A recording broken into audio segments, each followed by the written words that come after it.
Welcome back to the channel. Today we have a lot to discuss. So many PlayStation victories across the board and a Spider-Man 2 update as well, coming straight from Sony themselves. Now, before we jump into all this greatness, if you could do me a huge favor, show your support by liking the video, subscribe if you're new, and share the video. Really goes a long way. Now let's talk about this Spider-Man 2 update. So Sony is reassuring all that Marvel Spider-Man 2's release date is on track for PS5. Speaking as part of its earnings call earlier today, it said, "We are planning to release a major title, Marvel Spider-Man 2, this fiscal year, and we aim to continue creating new IP, rolling out catalog titles for PC, and strengthening live service development." And I don't think it gets much clearer than that Spider-Man 2 is very much on track, and it will be dropping in the due time frame that they've given us. Now, naturally, some of you might say, well, why would we think otherwise? They just recently told us it's going to be dropping this fall, so we really shouldn't have thought anything other than that. But I've seen some comments online of people being skeptical, saying, well, why have they not shown us a trailer? They've shown us nothing other than that initial trailer, and it's been a while. It's been since the last PlayStation Showcase, so well over a year. And while I do hear that, I do think that Insomniac's track record speaks for itself, where they just don't really have a history of delaying games.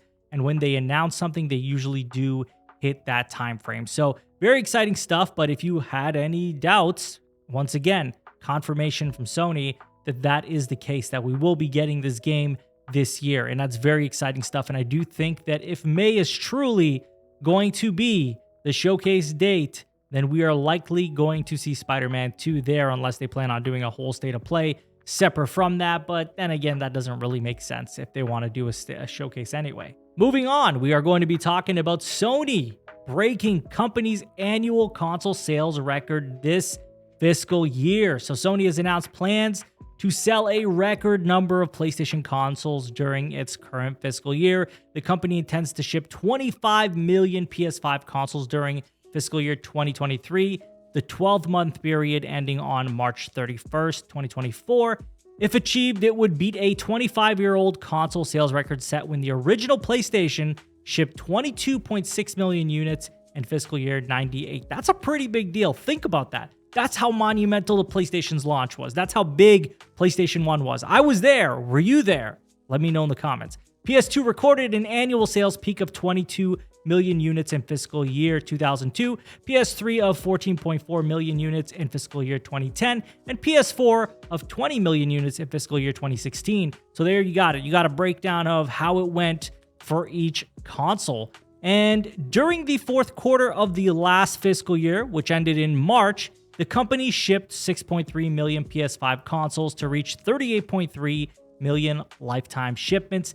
The figure represents a record for any games console during the first 3 months of a calendar year, and it's also doubled PS4's all-time peak for the same window. A very long-winded way of saying that PlayStation is killing it. They have so many victories, they don't know where to hold them at this point. Now, going on forward, during an earnings presentation on Friday, Sony's president, COO, and CFO Hiroki Totoki said the company's PS5 forecast was based on an analysis of the number of users it's seeing make the jump from PS4 to its successor, combined with PlayStation customers. And based on this forecast, we believe that 25 million units within this fiscal year is something that we think we can achieve. So very, very good news all around, and very, very positive news for anyone who's a PlayStation customer, because if they're making money, we're getting good games. That's all I've come to understand when it comes to these very positive earnings reports. And while we're on the topic of the earnings report, the president of Sony has revealed that the hardware manufacturer aims to increase its acquisitions budget by 20% during the next financial year. So again, really good news. Business is booming. They're doing fantastic. So well that they're like, hey, let's jump another 20% on top of our budget for acquisitions. So really exciting stuff. Hopefully they do something really positive with that, acquire some really good studios that suit PlayStation's portfolio, what they need, the gaps that they have in their portfolio.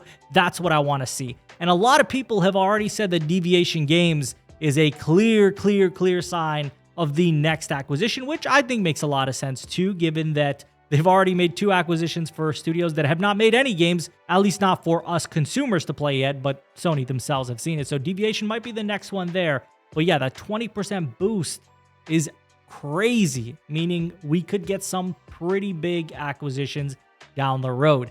A lot of people talking about Square Enix. Is that possibly the next one? I guess we'll see. Only time will tell.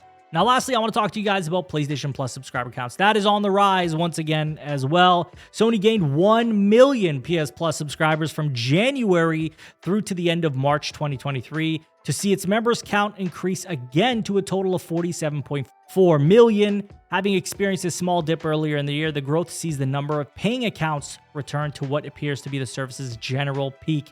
So just under 50 million members, and they've never gone above 48 million members. So maybe the next one will be, 48 million, 49 million, 50 million. Who knows? PlayStation's killing it. That's all I know. They're doing really, really well. And it's very positive news, and especially on the horizon, on the eve of a new showcase. Hopefully they deliver on that in May or June or whenever it's going to be, and really blow us back on what they have coming for the PS5 this year and obviously next year.